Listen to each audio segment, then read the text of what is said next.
we go back to the fundamentals, because I think many of the points we have been bringing forward, they are all basically the same, and we are as a society, as a human society, struggling actually to do the steps which are needed, and we just heard of very many of them. So I will go into the water, and the question is now, why is actually water why do we have water challenges? And I can break it really down to two very simple topics. It's demographics and economics development, which increases the water demand.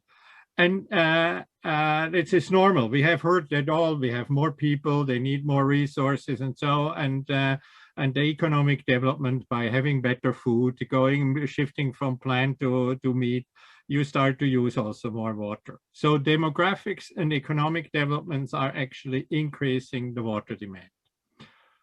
On the top of that, we have the climate change.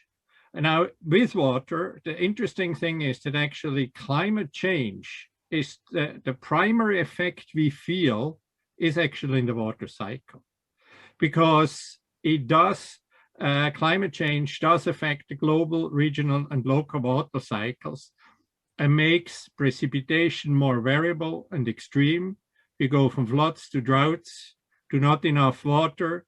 So basically, the climate change just adds up on what we had on the demographics and economic developments. That's the baseline of it, the very baseline. And we all know basically that water is life. That means it is on the basis of all which we have discussed in the last few hours. I would like to just concentrate on the water management now. And water management is actually three things. It is managing the resource, and it has to be managed in quantity and quality. And it is management of the uses as well in quantity and quality. And it has, more than many other things we have heard, manage trust and emotions. And I will come back why this is so. So you have actually three things. You have the resources which you have to manage, you have the uses which you have to manage, and you have to manage the trust and the emotions.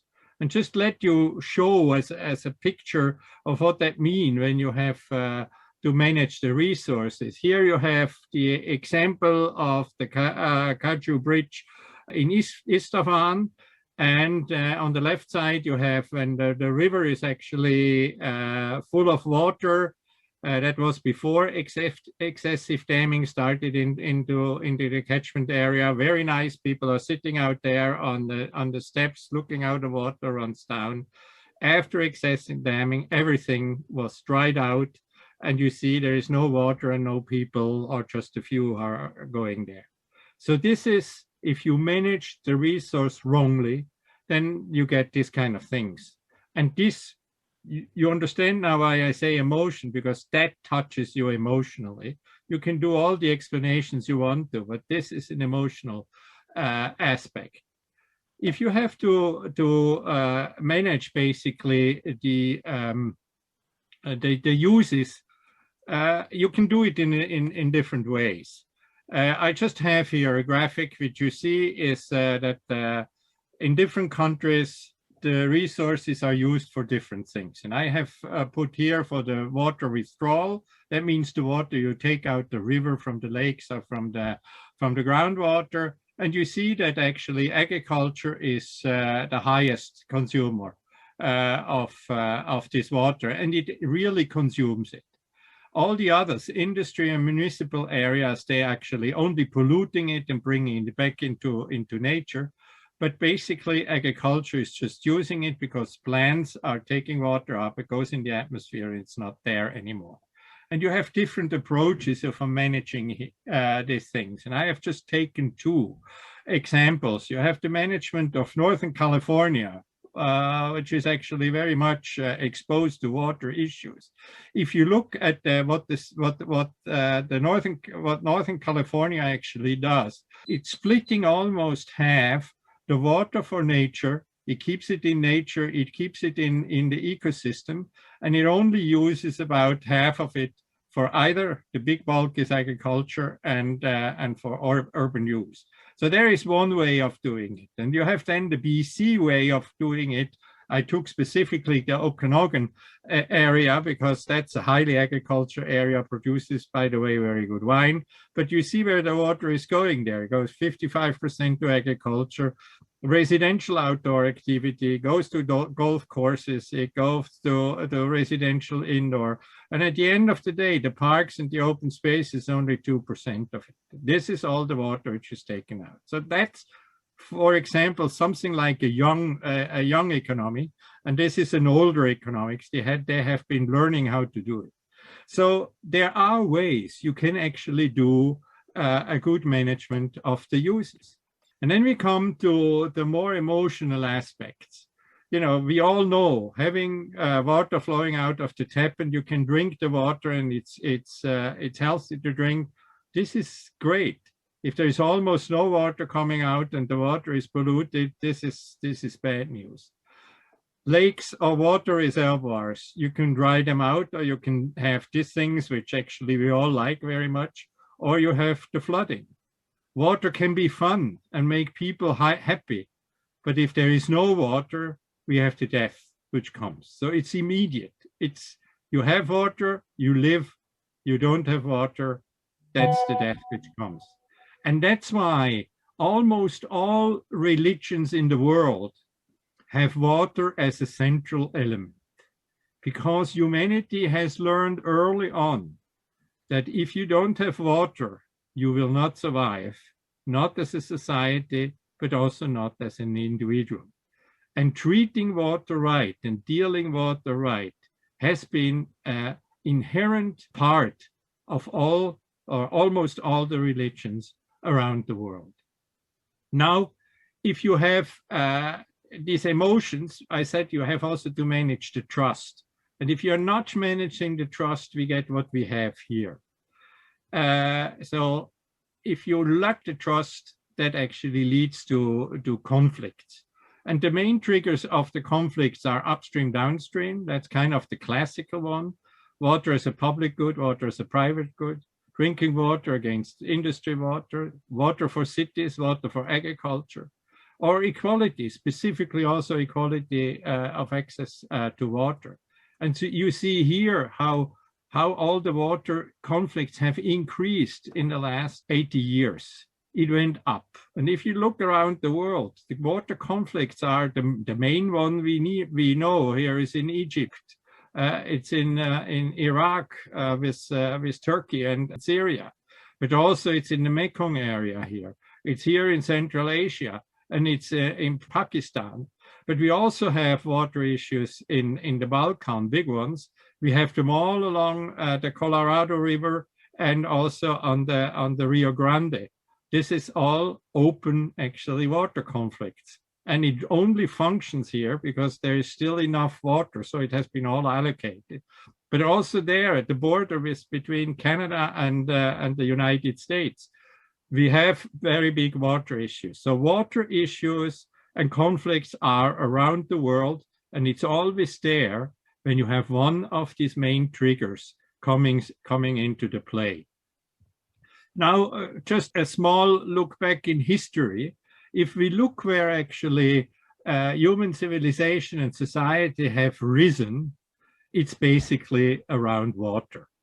Interestingly, if you see, there's the water management was basis for the Sumerical development of the writing and also of the legislation. The same is true for Egypt. The same is true to the Indus Valley. The same is true to China on the Yellow River, but it's also true in Peru, in the northern Peru, in Norte Chico, or it has been in Mesoamerica. It has been in the Olmec culture when it started. It has been all based on water management, and actually these cultures have been flowering and developing as long as the government could actually manage the water.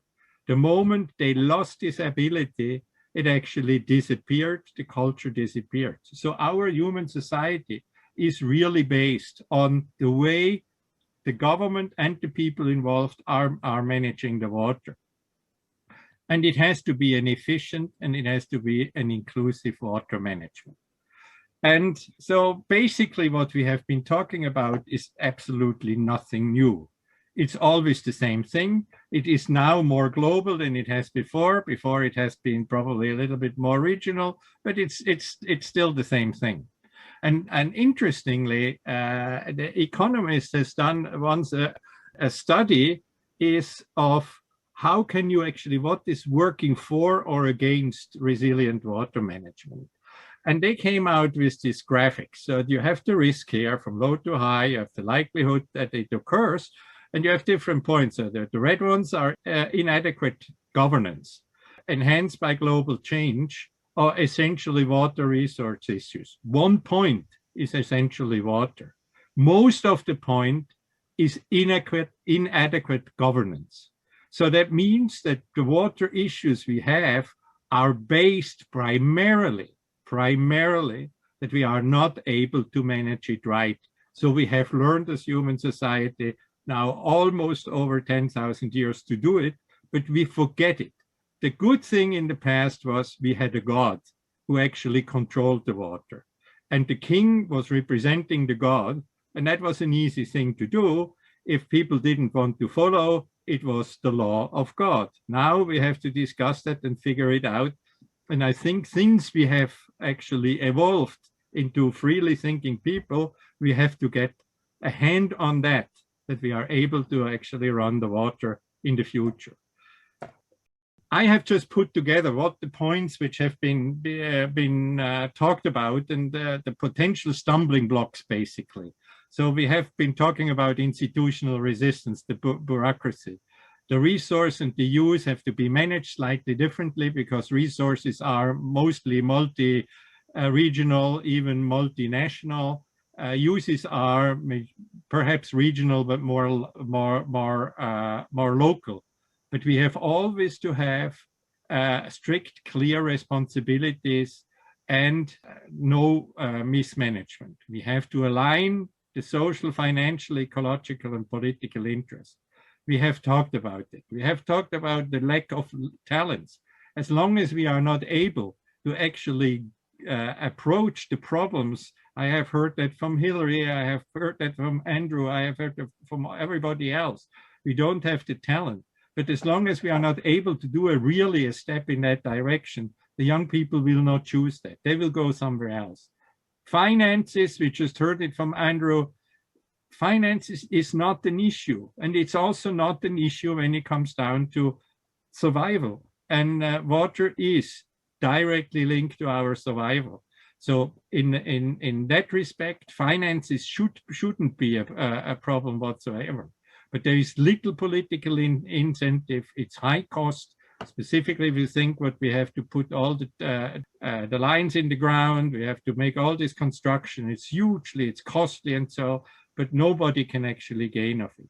We have been talking all over the collective action track, so the political will and so. There is in the water is little political recognition. And I think it's in the most of the actually of the topics we have been discussing about. That's why nobody wants to go there.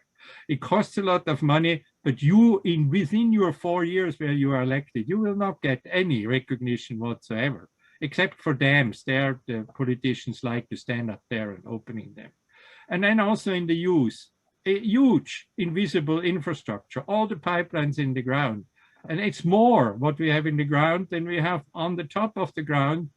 The total amount of cost, for example, in Switzerland of infrastructure is higher of the water infrastructure than of the roads and the trains or the public transport together. It's a huge amount of money, but there's nobody goes to a wastewater treatment plant to open it. There is no political glory. The vested interest, it's mine. It's not yours. You don't touch. I control it. I'm upstreams. I have the water. What you do downstreams, it's your problem. And this is actually, it's that the NIH syndrome, it's not in my backyard. You have to figure out your own thing. And these are basically what I heard also during all the presentation. Basically, some elements a little bit stronger, but basically all these elements play together. And I would say, as a society, we haven't learned yet how to deal with this on a bigger scale. And these are kind of the last thoughts, the final thoughts, because at the end of the day, water is a good example because it's emotional. Whatever you want to change in the water management, people are skeptic against it. They don't want to know about technological solutions. They are not open to intellectual arguments. You have to get the trust of the people. So trust is central for solving any of the water issues. Without the trust, you can just forget it. And I have heard us all out of your presentations. It's basically everywhere the same. Trust openly. And how can we create the trust? We can only create the trust if we are fully transparent, if we do fair legislation. And one point which is very important in my eyes is decoupling policy making and implementation. You know, we have a nice example of the airport of Berlin, where the policymakers started also to build the airport. And that's why the airport is not yet there after 40 years. Eliminating ideological commitments. And unfortunately, the World Bank has for a long time had some ideological issues and didn't really allow the local people to get to their solution as they had to. It's better now, but we messed up quite a bit. And trust, I would say, removes all the usual stumbling blocks for change we have been discussing. If we can create trust, we can go a long way. With that, I would like to finish my presentation. Thank you, Sascha. The question, are we making progress with integrated water management, dealing with all the facets of the cycle as one? From the technological side, yes. From the political side, perhaps. It can be locally, if you look to Europe. So the Europeans specifically in the basin, well, water has to be managed basin-wide. And basins go through different nations. And I would say there are two superb examples around the world. It's the Rhine River. It took them about 40 years to really get to an agreement. So you have from Switzerland to Holland, everybody involved, heavy polluter and less heavy polluters. But the thing is, the Dutch, they do drink actually the water, which has been heavily polluted by the rest of the European. You have to find a way of actually allowing that everybody along the river can live, that you can have the industry. It's one of the most industrialized areas in the world. So there we got a more integrated, at least, resource management, if you want to. The other one is the St. Lawrence stream, that had taken even longer to get the resolutions. It's only 2 countries involved, but it works. But it doesn't work, for example, in the Danube Basin. They tried to actually copy what has been done in the Rhine Basin, but it really didn't work out. But it needs time. It's kind of, we are not talking about a few years. It's a few decades to get that gone. That's the first part. But if you are looking also at the integration of the uses, that means when you go for food production via virtual water, that actually that's the way you transport water is in form of food, that has not been yet in place. And why is that? Because it's purely geopolitical. You can control governments by telling them we are not exporting food to you. And people will be in the street, and every politician is afraid if people go in the streets. So in some places, I think we have good solutions. Bali has a superb solution of how they handle their water. As I said, Europe, North America has. In some parts of Africa, they have found solutions. But if we have not a global solution, and it cannot be a global solution because it has to be local or at least regional because of the weather conditions. At the end of the day, the whole water cycle is driven by the weather. and you have to adapt your solutions to the situation you have locally. Yes, you have examples, but we could do much more. A few other questions came in. What is the conclusion on the privatization of water delivery so far? Well, privatization is basically a simple thing if the politics keep out of it. So let me explain you why it doesn't work. Take the example of Buenos Aires. Buenos Aires has decided, and the same thing is true for Berlin as well, but take me this example from Buenos Aires. Buenos Aires has decided, it was a political decision to privatize the water. The French water company has agreed with the government to the price of the water. The moment actually the French company went online, if you want to, they had to raise the tariffs by a factor of 3. What happened were the people went out in the streets and said, we are not paying that water price. And so the politics actually gave in and reduced the water price without paying the difference as a subsidy to the company. And the company with that couldn't actually look after the infrastructure anymore. And you had the same thing as with the trains in Great Britain. The infrastructure went down the drain. And at the end of the day, when then the government put pressure on the private sector to actually redo the infrastructure, they couldn't pay it and they just moved out. At the end of the day, it's the people who will pay. They will pay the full price anyhow, whether it's the private sector or the government. But with the government, it's much more subsidy. It's invisible. A private sector can do it, but maybe we have to go to a way like we have learned with the railways to function, is that actually the government is actually taking care of the infrastructure. So, and the private sector is just running the infrastructure. I think that's a way of doing it. It seems to work in many countries. In France, it does. It works with the railways in different countries as well. Maybe this is a way of doing it, but I think the experiences in some cities around the world are so bad that at the moment people have, and here comes the emotion into the whole game, is if we give the water to the private sector, we don't have access to it anymore. And that immediately triggers an effect against. So people don't want to have that happen.